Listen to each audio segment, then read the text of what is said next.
Well, welcome back, everybody. I guess we're going to call this the outside edition. So, unfortunately, it's starting to become winter time, and as you can see, I've got some projects sitting out here in the yard. I need to get this one fired up and get it moved. Believe it or not, a feller's starting to run out of storage space for all of his wheel horses. Yeah.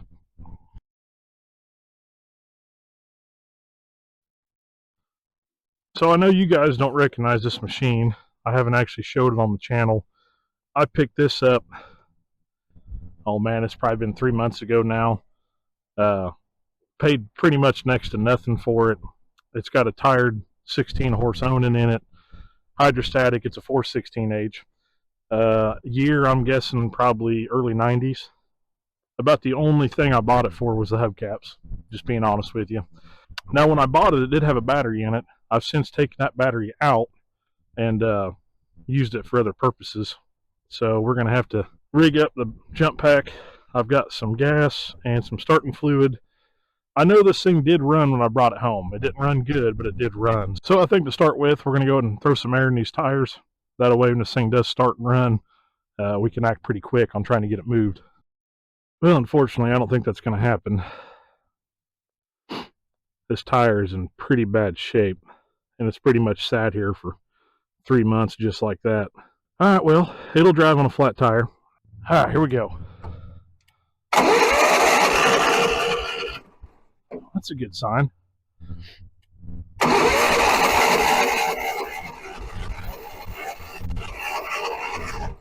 Let's go ahead and throw a spark tester on this. Make sure it is getting spark. All right, let's turn it over and see if it's got spark. Nothing. All right, why doesn't it have spark? So like I said, I know it ran when I brought it home. If it was a safety switch, it shouldn't be turning over at all, unless he's hot wired that. All right, so I checked out the wiring diagram. Like I suspected, on this ignition coil here, I don't know if you guys can see this yellow wire coming in. That should be hot from the key switch, and I suspect that's where our issue is. So I'm going to turn the battery back on. Now when I turn the key on, that should light up. Oh, that 9-pin's giving us trouble again. You know, wheel horses are great tractors, but they could have done better on the wiring. Okay, so we are getting 12 volt to the coil. I'm still not convinced it's a faulty part. I'm thinking it's this 9-pin. Let's try cranking it over with my hand down in here. All right, if I hold this 9-pin just right, we have got spark. All right, let me see if I can pull that connector apart and see what the issue is down in there. And then we'll ether bomb it again. Okay, I have finaggled the wire enough. I think we might have spark now.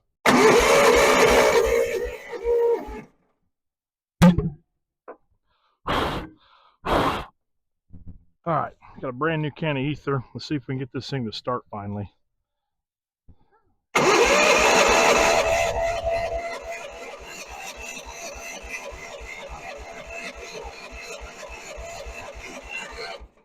Well, it's got spark. It's not even trying to hit on ether. All right, I give up. Well, I know in the video it's only going to seem like a few seconds, but it's actually been about a month since that last clip, and it is just too cold for me to try to work on the wiring on this tractor out here in the elements. Call me spoiled. So I'm going to go ahead and drag it in the shop so we can get working on it. I got ready to hop on the old tried and true GT 1600 here, and I've actually got a flat tire from sitting here. Figured this is a good time to try out a product someone sent me. You guys have saw me use that new jump pack. It's by a company called AvaPow. They saw me use their jump pack and they said, hey, we make more than just that. How about a tire inflator? And I said, well, all my junk's always got flat tires, so I'll gladly try it out. So we'll see what it'll do here. It's got a real nice bright screen on it. Feels like it's decent quality too. Completely rechargeable. So I've got it set on 10 psi. Let's see what happens here. My thing is really quiet. There we go. Settle on 10 pounds. That's what it says in it. Now I've got a Milwaukee one of these. You guys have probably seen me use before. It's very handy. It runs off an M12 battery, but it is extremely noisy and it's kind of clunky. And it's a lot more expensive than this thing. That being said, this thing is small enough. It comes in a real nice case. You can take it apart, put it in the glove box of your car. That way you've always got some onboard air with you. Yeah, I don't know. You guys check it out. I'll put the link for it in the description. Well, this thing's been sitting out in here for about a month or so. Give you guys a little cold start.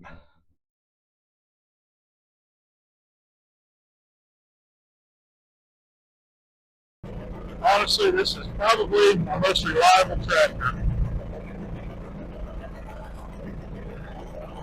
Never lets me down.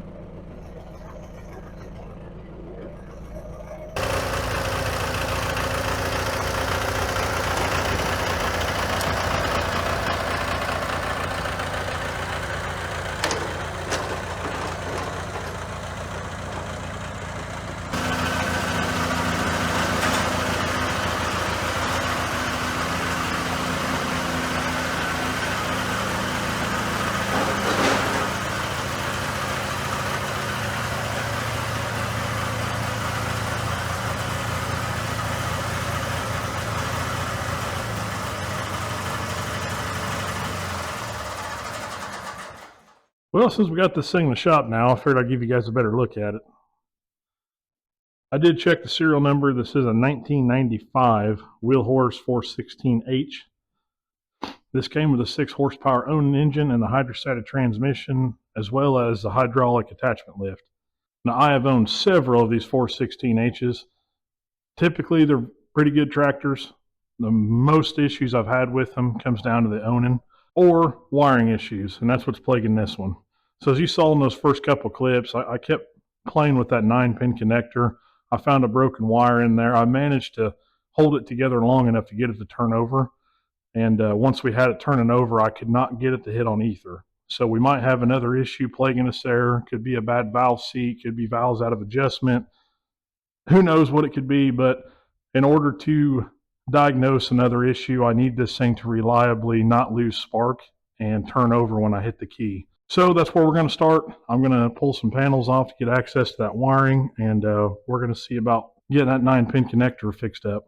I started rooting around in here, seeing what really might be going on with this wiring. I got this 9-pin unplugged and exposed. The engine side doesn't look terrible. The tractor side's pretty bad. Try to get you guys down in here. Like most of these older tractors, over the last 30-some years, people have just done patches on the wiring. If they lose a safety switch, they'll bypass it. They'll do all that stuff just to keep the mower running. And so then years down the road, when someone like me gets a hold of it trying to fix a problem, it's too hard to diagnose. I mean, there is stuff bypassed, fuses have been cut out and replaced, safety switches over here have been unplugged and unhooked, we've got broken grounds, splices coming off the key switch, and that's just what I can see right here. They've also bypassed the starter trigger wire. They've added a couple wires to the ignition coil.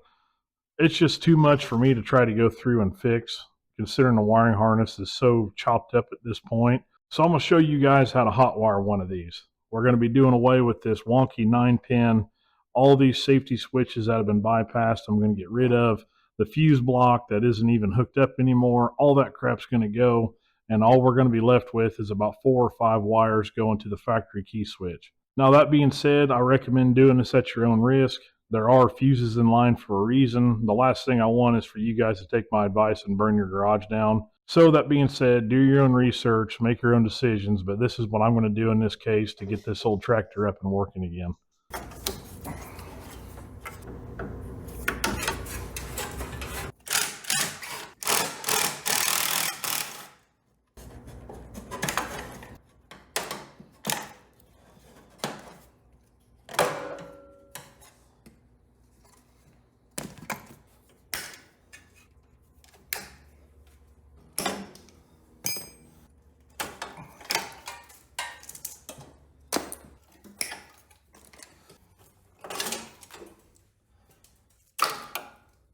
Boy, ain't this a mess. So yeah, we're going to be going from this cluster right here to pretty much this. This is your key switch. We've got our start function that is going to tie into the wire, the trigger wire going to the starter solenoid. We've got our ignition wire that's going to go straight to the coil. The way that these zonings work, it actually takes battery positive voltage to the coil. So when you shut the key off, it quits sending voltage, and that's what kills spark. Whereas most, it'll just divert the spark to ground, and that'll actually kill it that way. Anyway, and then we've got battery positive voltage. Now on the engine side, obviously there are more than 4 wires in this 9-pin connector, and really out of these 9 wires, we're really only going to be using 2 or 3 of them. The way that they built these tractors, in order to get voltage up to the headlights, in order to get the trigger wire to the starter on the front side, they actually ran the wires through the engine harness to get up there. So I know it looks overwhelming, but most of these we're actually not even going to be using right now. So next step is I'm going to go ahead and cut this back a little bit, expose some of the wires, and figure out how I want to route everything with the battery in here.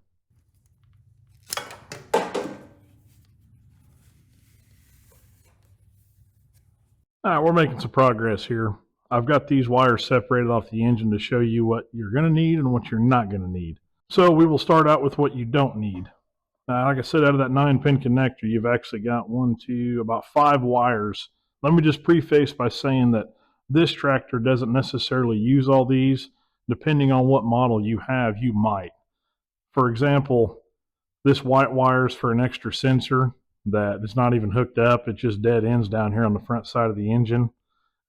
This blue and black wire, these are for, I believe, cylinder temp sensors or oil temp sensors. Again, this tractor did not come with that. Green wire, this is going to be the feed for your headlights.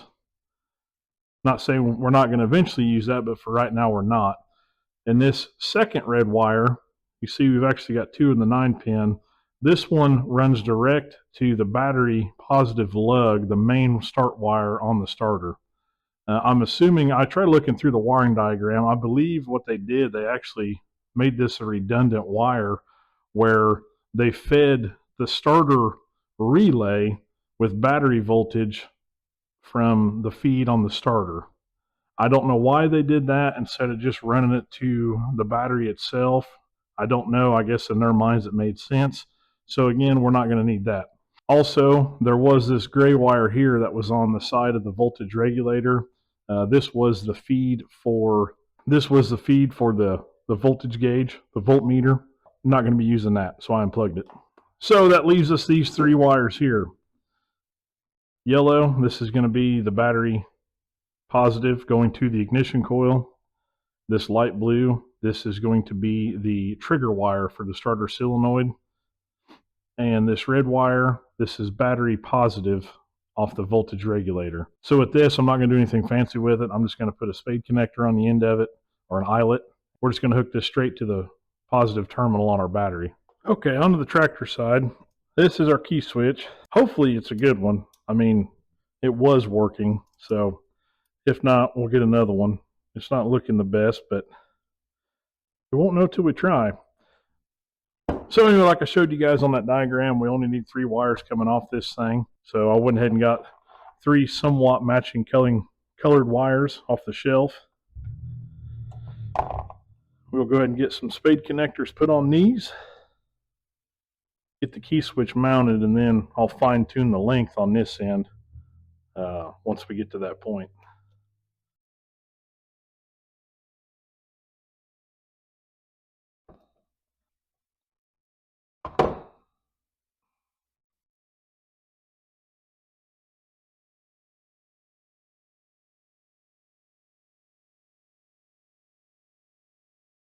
Okay,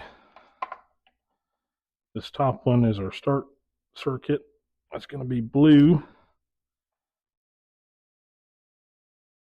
Middle left one is going to be our battery positive. This will go straight to the battery. And then middle right was our ignition coil. And there we go. And if this tractor ends up being halfway decent, all we'd have to do to get the lights working, this is our accessory terminal here. We just have to feed a switch with a wire from this. All right, we have got our key switch mounted in our panel. Let's go put the panel back on.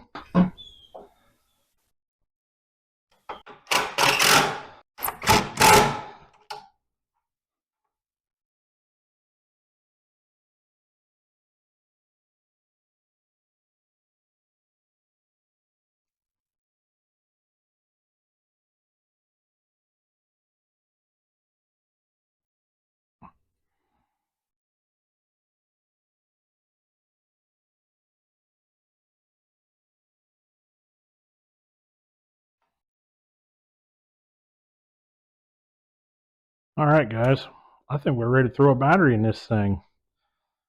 These three are going to go together. Then we've got our battery negative over here. Should be it. This is somewhat of a good battery. It might actually have been the one that came out of this, now that I think about it. Well, that terminal on that positive wire is not looking the best. It is nowhere near the right shape, but I think it'll do.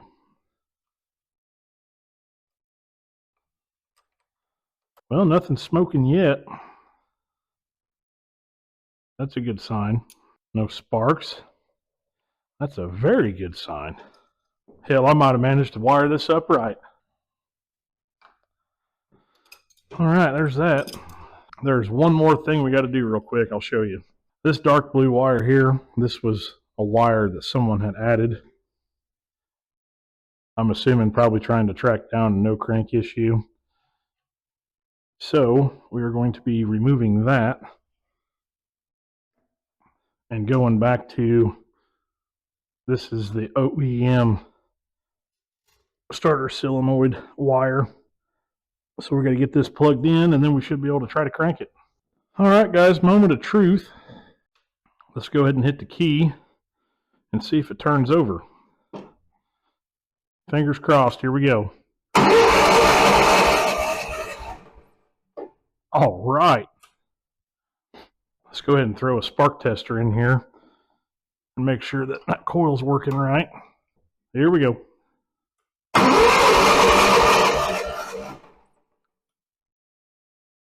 Even better, we got spark. Well, you guys should know what that means. I think we're ready to shove some ether down its throat and see if we can get the light off now. Here we go.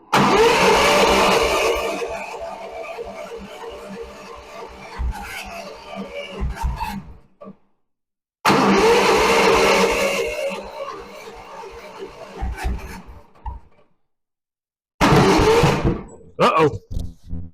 Fire, we got fire.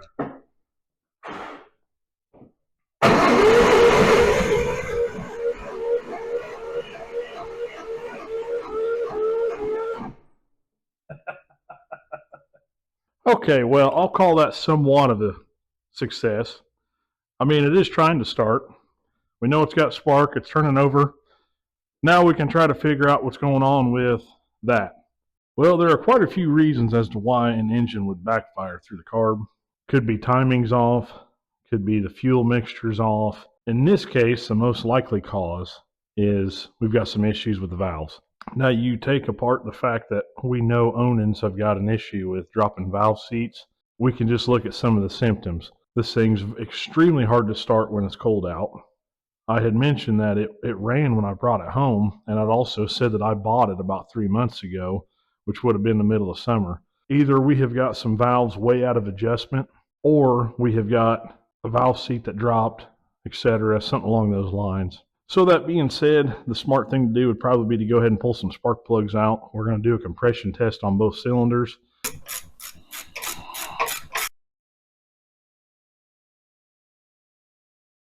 That doesn't look too bad. I'm going to be using a test kit I got from Harbor Freight. It comes with some different tools you can use. I always try to use this thread and adapter because I think it gives the most accurate result. But they are extremely tricky to thread in on these Onins. And we have got our hose. And we've got our gauge, this nice quick connect. See if I can get this propped up somewhere that you guys can see it. Here we go. So we got about 90 psi. So technically that front cylinder is not that bad. 90 is more than enough for a cylinder to hit. So let's move on to the back cylinder.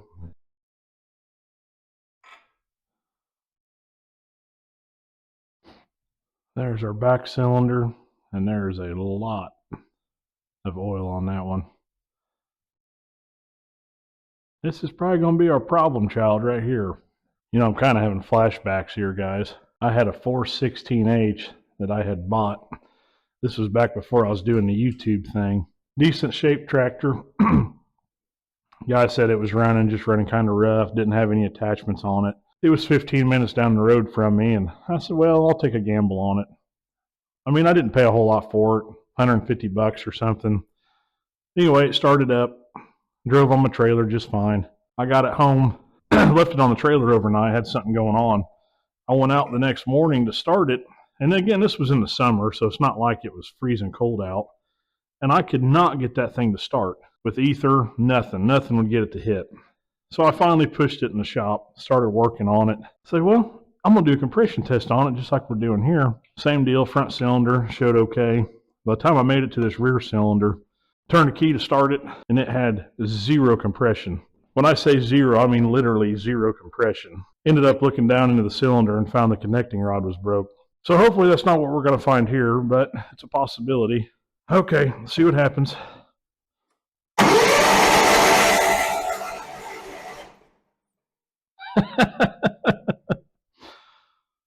Oh, I jinxed myself, guys.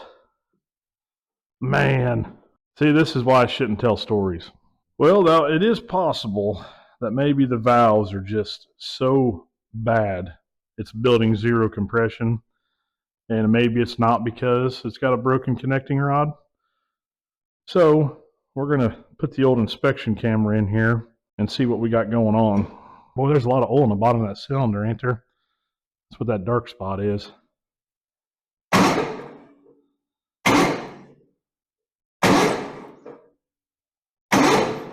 Guys, I'm not seeing that piston moving.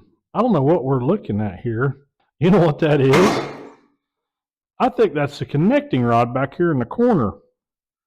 Let's see if I can get down in there a little bit further. Yeah, that would be the crankshaft we're looking at right there, guys.